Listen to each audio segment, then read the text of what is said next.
ሰላም ጤና ይስጥልን እንደምን አርፍዳችኋል የተከበራችሁ የፖድካስቱ ቤተሰቦች ይህ የመኳንንት በሬ ፖድካስት ነው። እንደተለመደው በፖድካስቱ እንግዲህ ሰፊ የሆኑ ሐሳቦች ሲኖሩ ያነሳን ከእናንተ ጋር ቆይታ የምናደርግ ይሆናል። ሁሌም ቢሆን ጧት ከ2 ሰዓት ተኩል ጀምሮ በሚኖረው የፖድካስት ፕሮግራም ያልሰማችኋቸውን ልትሰሙ ይገባል ብዬ ማሰባቸውን ሐሳቦች ነው ወደ እናንተ የማደርሰው።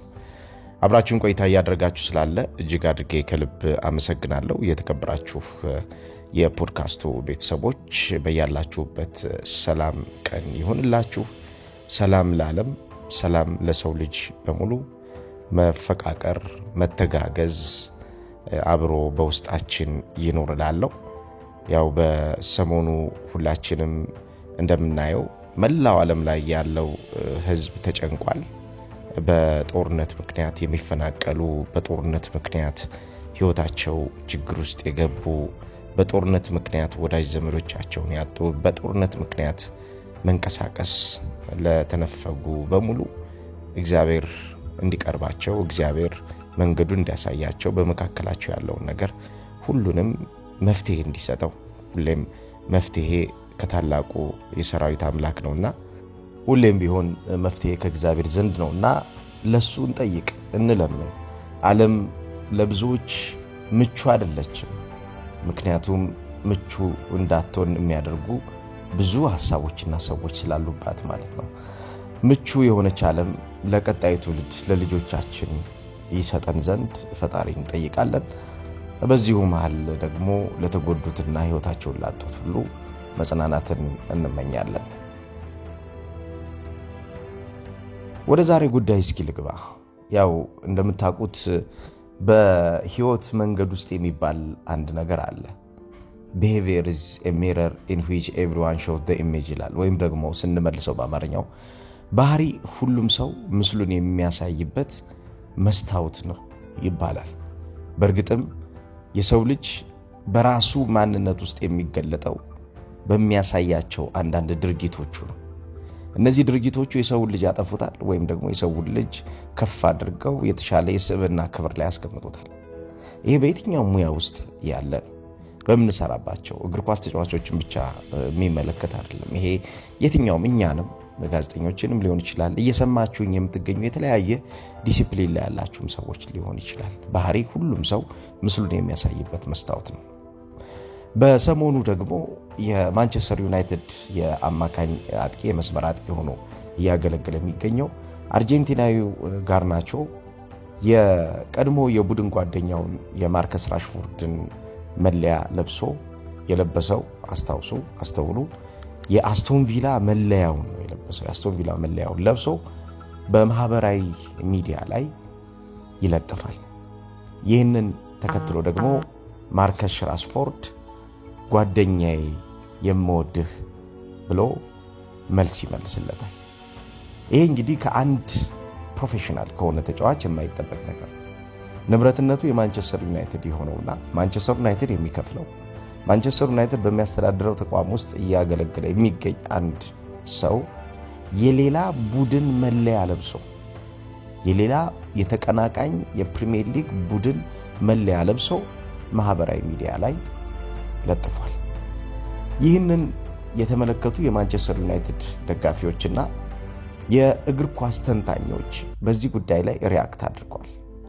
በእርግጥም ይሄ ትክክል ያልሆነና የተጫዋቹን አለመብሰል የሚያሳይ የተጫዋቹን ባህሪ የተጫዋቹን ስብዕና የሚያሳይ ነው ተብሏል። ምክንያቱም ይሄ ተጫዋች ይህንን ነገር ማድረግ አልነበረበትም። የማንቸስተር ዩናይትድን ክብር፣ የማንቸስተር ዩናይትድን ዝና፣ የማንቸስተር ዩናይትድን አገልጋይነት በተመለከተ በዚህ መንገድ መገለጽ ነበረበት ለሚሉ ምላሽ የሚሆን ነገር የለውም እጁ ላይ። የሜል ኦንላይን ጸሐፊ የሆነው ክረንጊል እንደተናገረው ከሆነ አሌሃንድሮ ጋርናቾ ይህንን ነገር ያደረገው አስቦበትና አቅዶ እንደሆነ ገልጿል። ጋርናቾ በምስሉ ላይ እንደሚታየው የ9 ቁጥር መለያ ያለውን የራሽፎርድን ቲሸርት ነው ያደረገው። ከዛ ውጭ የምወድህ ጓደኛዬ አይሚሲው ወይም ደግሞ እጅግ በጣም ናፍቀኛል የሚል ጽሑፍም ከታች አስፍሯል። ይሄ እንግዲህ የተጫዋቹ ስብዕና መገለጫ ነው ማለት እንችላለን። እንደምታስታውሱት የጋርናቾና የአሰልጣኙ ሩበን አሞሪም የዘንድሮ የውድድር ዓመት የመጨረሻዎቹ ሳምንታት ጥሩ የሚባሉ አልነበሩም። በተለይም ተጫዋቹ እኔ ለምፈልገው የአታኪንግ ፕሬሲንግ ማሽን መሆን አልቻለም፣ እኔ ለምፈልገው የጨዋታ መንገድ የሚቀሰቅስልኝና እንቅስቃሴውን የሚያሳድግልኝ እንቅስቃሴውን የሚቆጣጠርልኝ ተጫዋች እፈልጋለሁ። ይህንን ደግሞ ዊዝ ኮሚትመንት በጣም በመሰጠትና እዛ ውስጥ በመቆየት ሐሳቡን ገዢ በማድረግ ደግሞ ጋርናቾ እየተጫወተ አይደለም። ስለዚህ ጋርናቾ እኔ ለምፈልገው ሐሳብ የሐሳቡ ጠላት እንጂ የሐሳቡ አሳዳጊ አይደለም በሚል በግልጽ ተናግሮ ነበር አሰልጣኙ ሩበን አሞሪም። በፍጻሜው ጨዋታም ከቶተንሃም ሆትስፐርስ ጋር በተሸነፉበት ጨዋታ የመጨረሻዎቹ 20 ደቂቃዎች ላይ እንዲሰለፍ በማድረግ ጋርናቾን አበሳጭቶት ነበር።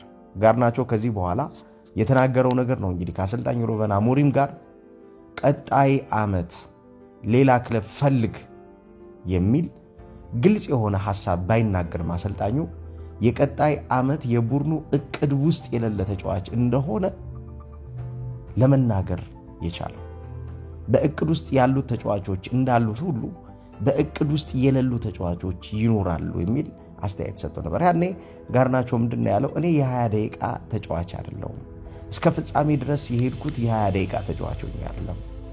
ትልልቅ ጨዋታዎችን ያሸነፍነው እኔም ባለሁባቸው እንቅስቃሴዎችና በነበርኩባቸው የስኳድ የስብስብ አካል ነው። በፍጻሜው ጨዋታ ከ20 ደቂቃ በላይ ሊሰጠኝ ይገባ ነበር። በፍጻሜው ጨዋታ ልጀምር ይገባ ነበር፣ ልጫወት ይገባ ነበር። ይሄ ግን አልተደረገም የሚል ግልጽ የሆነ አስተያየት ሰጥቶ ነበር። እንግዲህ ይሄንን የተመለከተው አሰልጣኝ ሩበን አሞሪም ሁሉም ሰው በሚያሳየው እንቅስቃሴ እንጂ በየትኛው መመዘኛ አንዱ ይበልጣል አንዱ ያንሳል በሚል የተለየ ፕሪቪሌጅ የሚሰጠው ተጫዋች አይኖርም የሚል አስተያየት ሰጥቶ ነበር። በእርግጥም አሰልጣኝ ሩበን አሞሪም በቡድን ግንባታ ውስጥ አንዱ ትልቁ ነገር በማንቸስተር ዩናይትድ ካልቸር የማንቸስተር ዩናይትድን ካልቸር ይዞ ሊቀጥል ይችላል ተብሎ ከሚታሰብባቸው መንገዶች መካከል የራሱ የሆነ መንገድ ስላለው በሰር አሌክስ ፈርጉሰን ሰዓት የነበረውን ማንቸስተር ዩናይትድ ብንመለከት ማንቸስተር ዩናይትድ አንዱ የስኬቱ መነሻ የሚባለው ደፈርጊ ዌይ የሚባል ሐሳብ ስለነበረ ይሄ የፈርጉሰን መንገድ ፈርጉሰንን ከነበሩበት በማንቸስተር ዩናይትድ ፕሮፋይል ካልጻፉበት ታሪካቸው ትልቅ መዝገብ ወዳሰፈሩበት የማንቸስተር ስብዕናቸው አምጥቷቸዋል።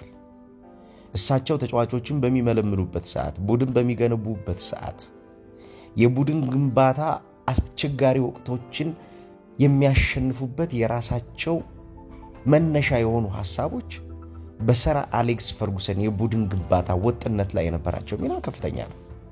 ስለዚህ ፈርጉሰን የራሳቸው ወይ ነበር ማለት ነው። አሁንም በሩበን አሞሪም ከሰር አሌክስ ፈርጉሰን ጋር የሚመሳሰልበት አንዱ ትልቁ መመሳሰል ምንድነው? የራሱ መንገድ ያለው አሰልጣኝ ነው። በራሱ የጨዋታ ቅኝትና በራሱ የጨዋታ ምርጫ በራሱ የተጫዋቾች ቴስት ማንቸስተር ዩናይትድን ለመገንባት እጅግ ምቹ የሆነ አሰልጣኝ እንደሆነ ይነገርለታል። በተለይም አሰልጣኙ የራሱን መንገድ ተከትሎ ተጫዋቾችን የሚመለምልበት የተጫዋቾችን ባህሪ በተመለከተ ተጫዋቾች በሚያሳዩት ባህሪ ውስጥ ትዕግስተኛ አለመሆኑ ቶሎ ውሳኔ የሚሰጥ ተጫዋቾችን በደንብ የሚቆጣጠር ከተጫዋቾች ባህሪ ጋር አብሮ የሚሄድ ተጫዋቾች ቶሎ ራሳቸውን እንዲያስተካክሉና ተመልሰው ወደ ራሳቸው መንገድ እንዲመጡ እድል የሚሰጥ ሰው ነው። ይህ ሰው እንግዲህ በማንቸስተር ዩናይትድ አሁን አስቸጋሪ ከሚባሉ ተጫዋቾች መካከል ይሄ ጋርናቾ የሚባለው ተጫዋች አለ። የአስቸጋሪነቱ መነሻ ነው ተብሎ የሚታሰበው ምንድነው? ራሱን ከሌሎቹ የተለየ አድርጎ የሚቆጥር ተጫዋች መሆኑ። ሩበን አሞሪም በፍጻሜው ጨዋታ ከተሸነፉ በኋላ የተናገረው ነገር ለዚህ አንድ ማሳያ ነው። ራሳችን ሱፐር አድርገን ምንቆጥር ከሆነ ራሳችን የተለየ ሰው አድርገን ምንቆጥር ከሆነና ነገር ግን የተለየ ነገር ፕሮዲዩስ ማናደርግ ከሆነ ያኔ የምንጠፋበት ምክንያት ነው የሚል አስተያየት ሰጥቶ ነበር። በእርግጥም ሰዎች ራሳቸውን የተለየ አድርገው ሊቆጥሩ ይችላሉ። እንደ ጋርናቾ አይነት ተጫዋቾች በትልቅ ቡድኖች ውስጥ የሚጫወቱ ተጫዋቾች ራሳቸውን እንደተለየ ሰው አድርገው ሊቆጥሩ ይችላሉ። ነገር ግን የራስ የተለየ ባህሪ የሚባለው ለቡድን የተለየ ነገር መስጠት የሚችል ኳሊቲ ያለው ኳሊቲ ፕሮዲዩስ የሚያደርግ የተሻለ ለቡድን እድገቱ መስራት የሚችል ለተሻለ የቡድን እድገቱ አቅም መጨመር የሚችል ተጫዋች ሲሆን እንደ ተጫዋች ከተመለከትነው ጋርናቾ አስቸጋሪ የጨዋታ ቀናቶች በሚገኝባቸው ሰዓት በሚሳሳትባቸው የጨዋታ ቀናቶች ውስጥ አሰልጣኝ ሩበን አሞሪም ብዙ ሽፋኖች ሰጥቶታል። በማንቸስተር ዩናይትድ በነገራችን ላይ ባለፈው ሲዝን በከፍተኛ የማጥቃት ግለት ውስጥ በሃይ አታኪንግ ኢንቴንሲቲ ውስጥ ባለ ቡድን ማንቸስተር ዩናይትድ በሚኖርበት የማጥቃት እንቅስቃሴ ውስጥ የማጥቃት እንቅስቃሴው ህይወት እንዳይኖረው ከሚያደርጉ ቶፕ 3 ተጫዋቾች መካከል አንዱ ጋርናቾ ነው። ምክንያቱም ወደ ተጋጣሚ ሜዳ ከገባ በኋላ በተጋጣሚ ሜዳ እንቅስቃሴ ውስጥ ሄዶ የሚያጣቸው ኳሶች ማንቸስተር ዩናይትድን ላልተጠበቁ አጸፋዊ የምላሽ ማጥቃት ያጋልጣሉ። የሪተርን ቦል ወይም ደግሞ የተመላሽ ኳስ ሁኔታዎች ወይም ደግሞ the return ball situation ላይ ይሄ ተጫዋች ተመልሶ እነዛን አደገኛ የሆኑ ኳሶችን አደገኛ እንዳይሆኑ የማድረግ ፍላጎቱ ይወረደው። ይሄንን በአንድ ወቅት አሰልጣኝ ሩበን አሞሪም ተናግረውታል። በቡድን እንቅስቃሴ ውስጥ የቡድን እንቅስቃሴውን የሚያሳጡን ወይም ደግሞ የቡድን እንቅስቃሴውን የሚያበላሹብን ሁኔታዎችን የሚቆጣጠሩ አእምሯቸው ጥሩ የሆኑ ተጫዋቾች በቡድናችን እንዲኖሩ እንፈልጋለን። የዚህ ሐሳብ ተቃራኒ የሆኑ ተጫዋቾች ግን በቡድኔ ውስጥ እንዲኖሩ አልፈልግም። ይሄንን አንዳንድ ተጫዋቾች በልምምድ ሜዳ ላይና እንዲሁም በጨዋታ ሜዳ ላይ እንዲያስተካክሉ ጊዜ እየሰጧቸው ነው። ይሄንን የማያደርጉ ከሆነ ግን ከኔ ጋር አብሮ መቀጠልና መስራት አይችሉም የሚል ምላሽ ሰጥቶ ነበር። ይሄ በግልጽ ነው የሚናገረው እንግዲህ አሰልጣኝ። ይሄንን ሲናገር ከሚነካቸው ተጫዋቾች መካከል አንዱ ጋርናቾ ነው በእርግጥም። ምክንያቱም ከእንቅስቃሴ ጋር በተያያዘ የእንቅስቃሴው አካል ባለመሆን የእንቅስቃሴው ፈተና በመሆን ነው የሚታወቀው ጋርናቾ። ማጥቃቱን ሄዶ በማጥቃት ሳይሆን ማጥቃቱን ሄዶ በመስጠትና አደገኛ የነበረውን የማጥቃት እንቅስቃሴ ለፍስፍስ የማጥቃት እንቅስቃሴ በማድረግ ነው የሚታወቀው ይሄ ተጫዋች። ዘንድሮ ይበልጥ ማንቸስተር ዩናይትድ በነበረባቸው በተለይ የቀስፎ ወይም ደግሞ ፒን አታኪንግ በሚባለው እንቅስቃሴ ውስጥ የዚህን ተጫዋች ሚና አብዝቶ ማግኘት የሚፈልግበት ጊዜ ነበር። የሱ የሆይሉንድ የማጥቃት እንቅስቃሴ ለማንቸስተር ዩናይትድ የተጋጣሚ ቡድንን የመከላከል አደረጃጀት ጤነኛ በሆነ የጨዋታ ስትራክቸር ውስጥ አደገኛ በሆነ ጨዋታ እንቅስቃሴ ላይ እንዲቆም አድርጎታል። አደገኛ የሆነ የጨዋታ እንቅስቃሴ ጤነኛ የሆነ የተጋጣሚ ቡድን የመከላከል አደረጃጀት እንዲኖረው አይፈቅድም።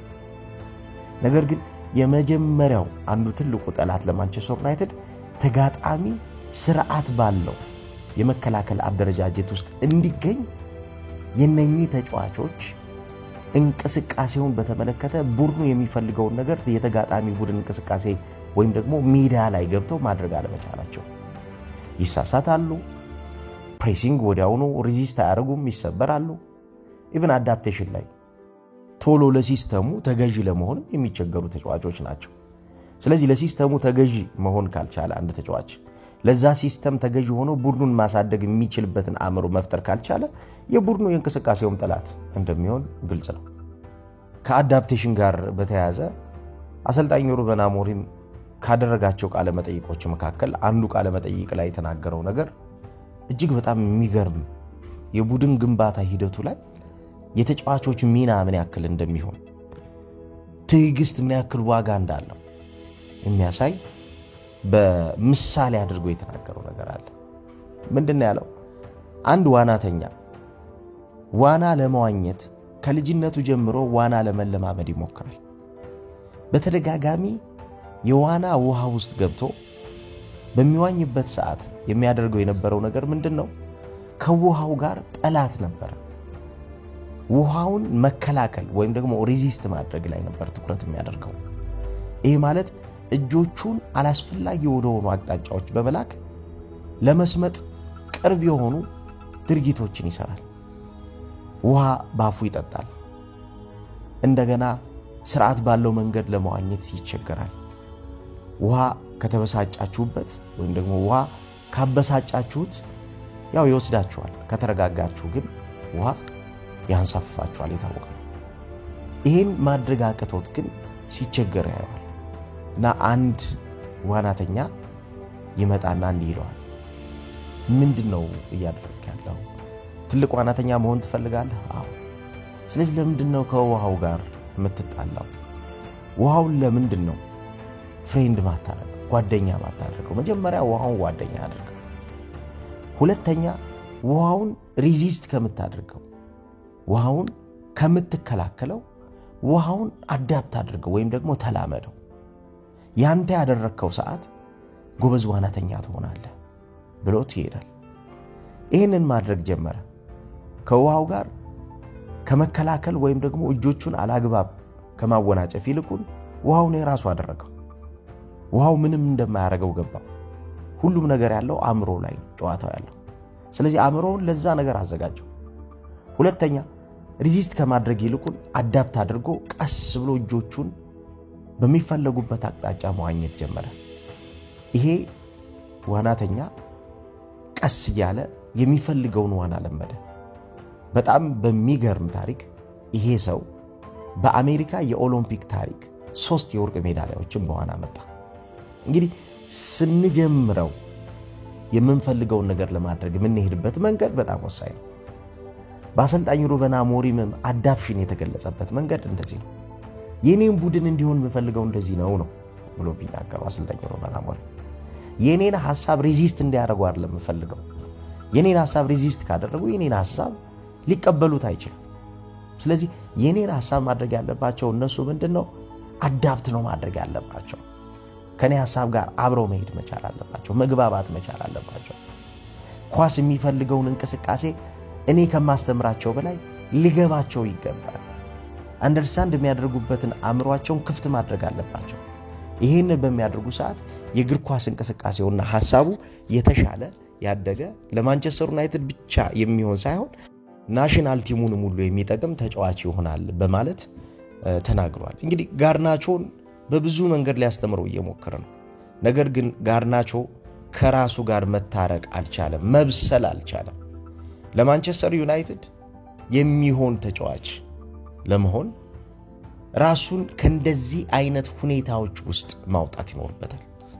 ማንቸስተር ዩናይትድ በእንደዚህ አይነት ሁኔታዎች ውስጥ ተጫዋቾችን የሚታገስ ቡድን አይደለም። እንደዚህ አይነት የክለቡን ክብርና የክለቡን ታሪክ የሚያበላሽ ስራ የሚሰሩ ተጫዋቾችን ይቅርና ጥሩ እየተጫወቱ ጥሩ ነገር ለቡድኑ እያደረጉ እንኳን በማንቸስተር ዩናይትድ ለመቆየት በየቀኑ ያደገ ነገር ማሳየት ይኖርባቸዋል። ሃይሊ ዲማንዲንግ የሆነ ቡድን ነው ይሄ። ከፍተኛ የሆነ ከተጫዋቾች ብዙ ነገር የሚፈልግ ከተጫዋቾች ፕሮፌሽናል የሆነ ኤቲክሳቸውን ወይም ደግሞ ይሄ በጣም ስርዓት ያለው ባህሪያቸው የሚፈልግ ከተጫዋቾች ዴዲኬሽን መሰጠትን የሚፈልግ ከተጫዋቾች የእግር ኳስ ባህሪያቸው በግል ህይወታቸው ላይ ያለው ኢንፍሉዌንስ መቆጣጠርና መምራት የሚችል ተጫዋቾችን ይፈልጋል ቡድኑ። እንደ ጋርናቾ አይነት ተጫዋቾች ግን በማንቸስተር ዩናይትድ ለመቆየት እጅግ በጣም የሚቸገሩ ይመስላል። እንግዲህ ማንቸስተር ዩናይትድ ከጋርናቾ ጋር በምን ያክል ርቀት ይጓዛል፣ መቼ ከቡድኑ ጋር ያለውን ነገር ሊፈታ ይችላል፣ ምን አይነት ውሳኔ ቡድኑ ሊወስን ይችላል የሚለውን በቀጣይ የምንመለከት ነው የሚሆነው። ነገር ግን ጋርናቾ ከማንቸስተር ዩናይትድ ጋር ከቀጠለም ለአሰልጣኝ ሩበን አሞሪም የተለየ ነገር ማሳየት ይኖርበታል። አሁን እያሳየ ከሚገኘው የሱ ባህሪ የተለወጠ ሌላ እንደገና ፈርሶ የተሰራ ይሄ በጣም ወሳኙ ቃል ነው።